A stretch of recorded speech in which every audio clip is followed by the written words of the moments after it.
Shalom, saudara yang terkasih di dalam Tuhan.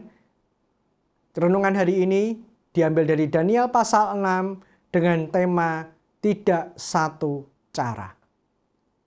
Saudara bayangkan seorang karyawan yang bekerja dengan jujur dan penuh integritas.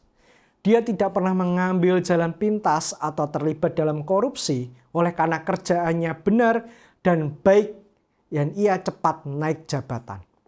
Hal ini membuat banyak rekan kerjanya iri dan berusaha menjatuhkannya.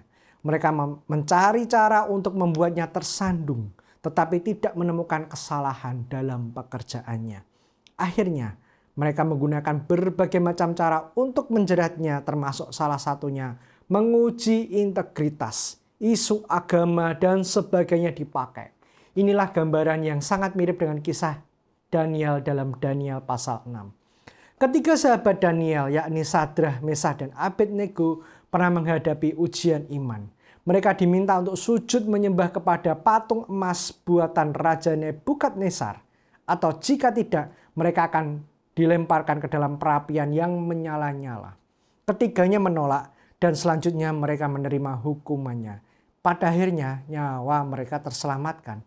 Tuhan menolong dengan menjadikan tubuh mereka tahan api. Selang bertahun-tahun kemudian ganti sekarang Daniel yang menghadapi ujian iman. Daniel adalah seorang yang setia kepada Allah dan tidak bercela dalam tugasnya sebagai pejabat tinggi di kerajaan Media Persia.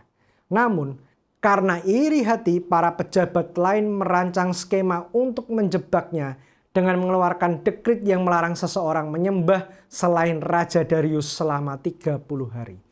Daniel tetap teguh dalam imannya dan terus berdoa kepada Tuhan seperti biasa, meskipun dia tahu resikonya akan dilemparkan ke gua singa. Daniel tidak menghiraukan larangan itu dan selanjutnya ia menerima hukumannya. Pada akhirnya nyawanya Daniel juga terselamatkan. Tuhan menolong Daniel. Namun caranya bukan menjadikan tubuhnya kebal terhadap gigitan singa. Sebaliknya, Tuhan mengatupkan mulut kawanan singa sehingga tidak dapat menggigit dan memangsa Daniel. Keteguhan Daniel dalam iman adalah teladan bagi kita. Dunia mungkin tidak selalu mendukung kita dalam hidup yang benar di hadapan Tuhan. Kita bisa menghadapi tantangan di tempat kerja, di lingkungan sosial, atau bahkan di dalam keluarga.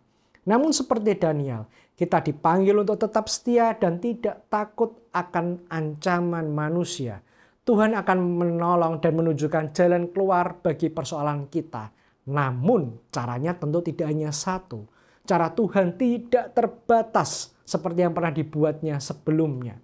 Maka mari saat ini kita haruslah setia dan mempersilahkan Tuhan bekerja menurut kehendaknya. Amin.